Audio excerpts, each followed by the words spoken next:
You know what drives me absolutely insane? Watching people throw their hard-earned money at the stock market like they're feeding coins into a slot machine, while completely ignoring the fact that they've got credit card debts charging them 22% interest, sitting right there laughing at every dollar they invest. It's like trying to fill a bucket that has massive holes in the bottom and then wondering why you're not making any progress. I'm Finn, and I spent way too much of my life thinking about money, optimal investment strategies, and why most people seem absolutely determined to do everything in the wrong order when it comes to building real wealth. If you actually want to understand the proper sequence for investing your money, instead of just throwing dollars at whatever sounds exciting on TikTok this week, hit that subscribe button and smash the like button if this video saves you from some painfully expensive mistakes.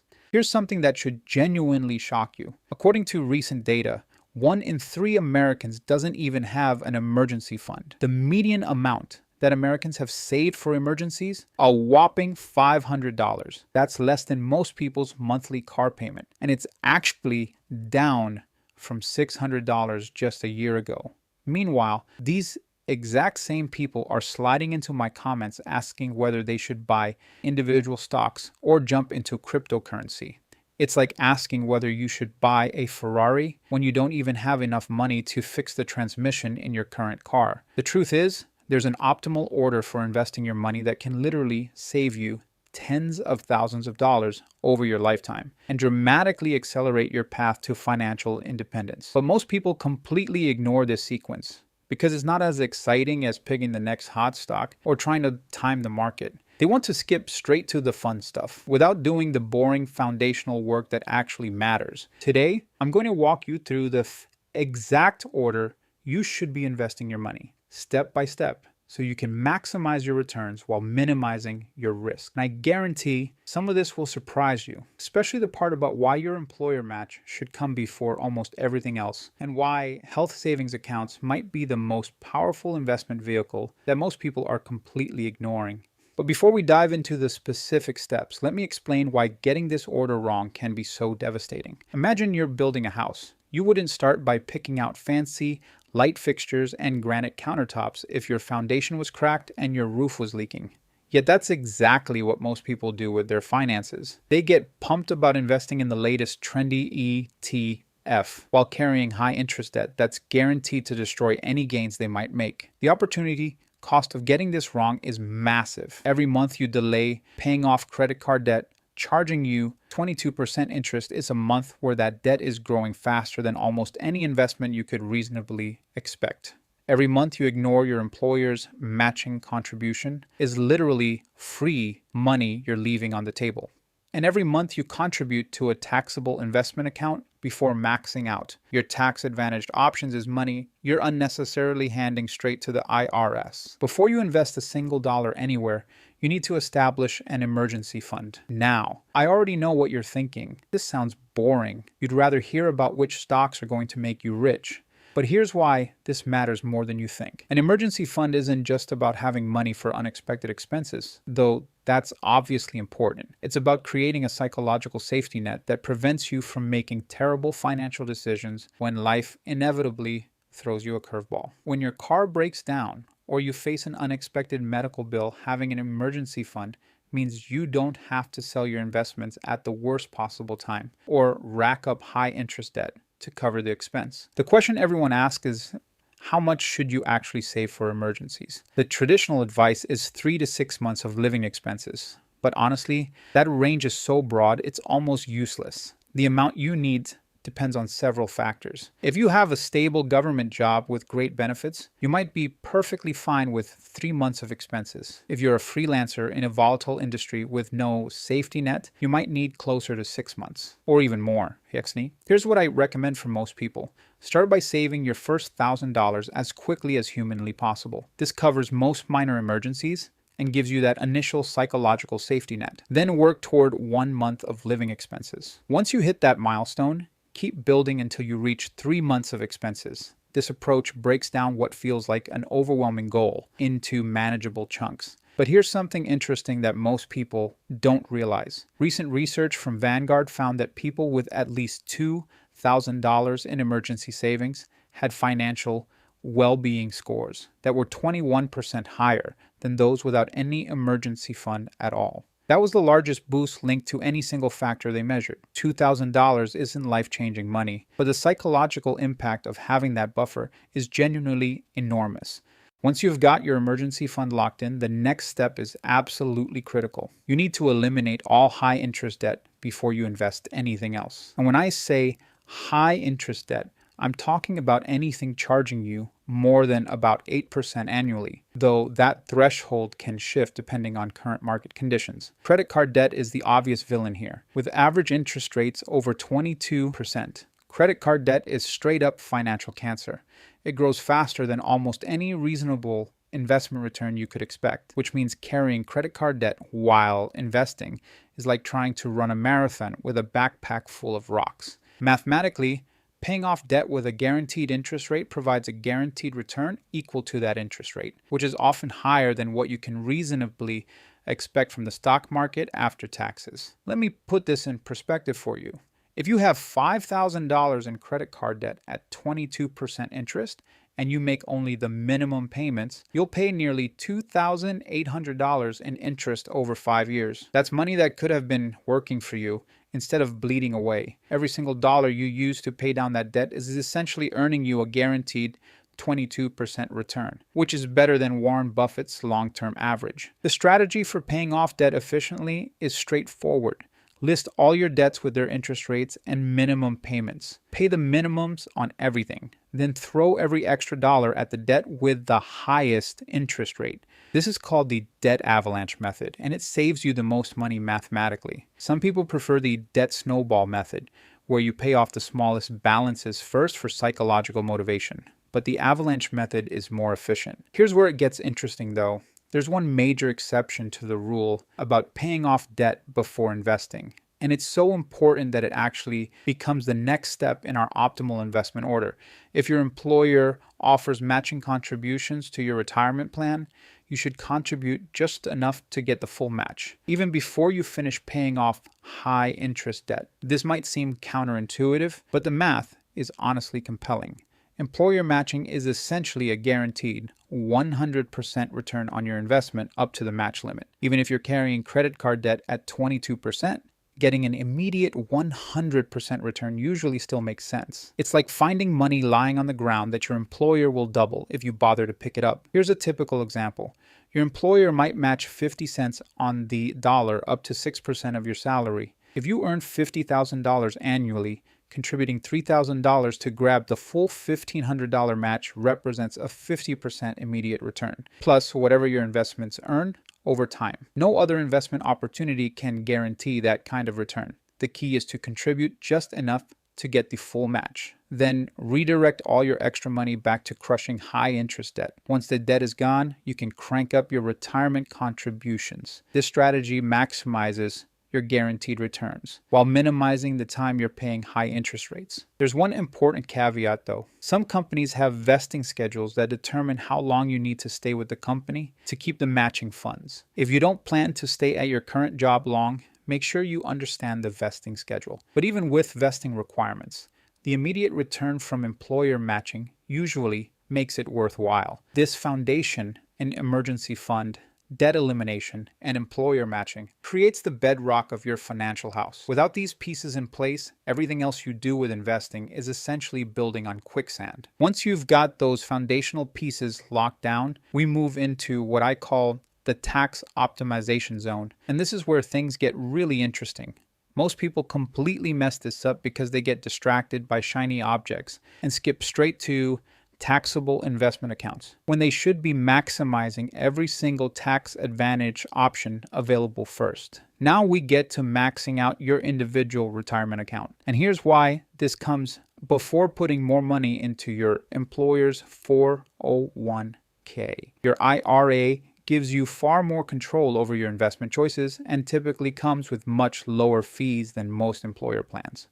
Corporate 401k plans are notorious for offering a limited menu of expensive mutual funds, with management fees that can eat into your returns like termites in a wooden house. With an IRA, you can invest in low-cost index funds and ETFs that charge just a few basis points instead of the 1 to 2% fees common in many 401k plans. That might not sound like much, but over decades, those fee differences can cost you tens of thousands of dollars. It's the difference between keeping your money and slowly feeding it to fund managers who drive nicer cars than you do. Once you've got those foundational pieces locked down, we move into what I call the tax optimization zone. And this is where things get really interesting. Most people completely mess this up because they get distracted by shiny objects and skip straight to taxable investment accounts, when they should be maximizing every single tax advantage option available first. But here's where the decision gets more complex, and it's something that keeps financial advisors employed and ordinary people deeply confused. You need to choose between traditional and Roth versions of these accounts, and the choice can literally save or cost you thousands in taxes over your lifetime. The decision boils down to a simple question with a complicated answer. Do you want to pay taxes now or later? Traditional accounts let you deduct contributions from your current taxable income, but you pay taxes when you withdraw the money in retirement. Roth accounts make you pay taxes up front, but then all your withdrawals in retirement are completely tax-free. Here's the general rule that works for most people. If you're currently in a high tax bracket and expect to be in a lower one in retirement, choose traditional accounts to grab the tax deduction now. If you're in a lower bracket now, but expect to be in a higher one later, choose Roth accounts to pay the lower tax rate today. The problem is that predicting future tax rates is about as reliable as predicting the weather 3 months out. Young people starting their careers should probably lean toward Roth accounts because they're likely in their lowest earning years, and tax brackets will probably only go UP from here. High earners hitting their peak income years might benefit more from traditional accounts to reduce their current tax burden. But honestly, if you're not sure, splitting your contributions between both types creates tax diversification and gives you options in retirement. If you happen to have access to a health savings account, this is where things get really exciting because HSAs might be the most underutilized investment vehicle in America. They're like the Swiss Army knife of tax advantage accounts, offering not one, not two, but 3 different tax benefits that make them absolutely incredible for the right people. You get a tax deduction for contributions, just like a traditional IRA. Your money grows tax-free while invested, just like any retirement account. And here's the kicker that makes HSAs so special. Withdrawals for qualified medical expenses are completely tax-free, even in retirement. It's the only account that gives you tax benefits on the way in while the money grows and on the way out. Here's the strategy that makes HSAs incredibly powerful. Pay for your current medical expenses out of pocket if you can possibly afford to, and let your HSA money stay invested in the market. Keep all your medical receipts, because there's no time limit on when you can reimburse yourself for qualified expenses. You could pay for a doctor visit today and reimburse yourself from your HSA 20 years from now, completely tax-free. After age 65, HSAs become even more flexible. You can withdraw money for any purpose, not just medical expenses, though you'll pay income tax on non-medical withdrawals, just like a traditional IRA. But medical expenses in retirement are essentially guaranteed. So having a pile of tax-free money specifically for healthcare costs is like having a secret weapon against one of retirement's biggest financial risks. The math on HSAs can be absolutely stunning. If you max out HSA contributions for 30 years and achieve a 7% annual return, you could have over $400,000 in completely tax-free money available for medical expenses. Given that the average couple retiring today will spend over $300,000 on healthcare throughout retirement, an HSA can essentially make those costs disappear from your retirement budget.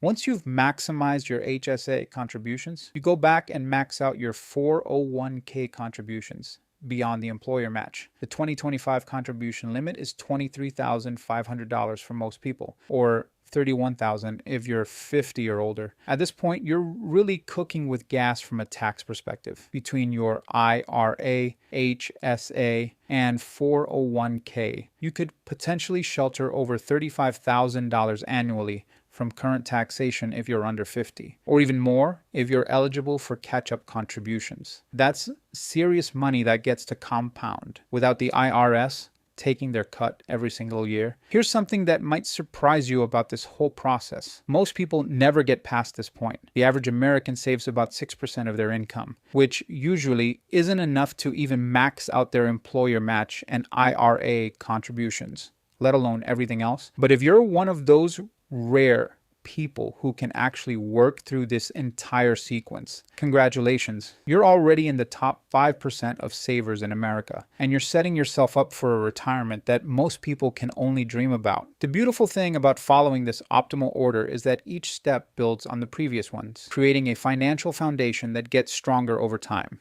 Your emergency fund prevents you from derailing your progress when life inevitably happens. Eliminating high-interest debt stops you from bleeding money to interest payments. Maximizing employer matching gives you those guaranteed returns. Tax-advantaged accounts let more of your money compound without government interference. But we're not done yet. Once you've worked through all these tax-advantaged options, that's when we finally get to the step that most people want to start with: taxable investment accounts. There's a very specific strategy for how to approach this final step that can make the difference between building serious wealth and just having a hobby that occasionally makes money. Taxable investment accounts are the wild west of investing, where you can buy individual stocks, trade options, speculate on cryptocurrency, or just invest in good old index funds without any contribution limits or withdrawal restrictions. It's also where most people make their biggest mistakes because they think having access to every investment under the sun automatically makes them smarter. Here's the thing about taxable accounts that drives me nuts. People get so excited about the flexibility and unlimited contributions that they completely forget about the tax drag. Every dividend payment gets taxed. Every time you sell an investment for a gain,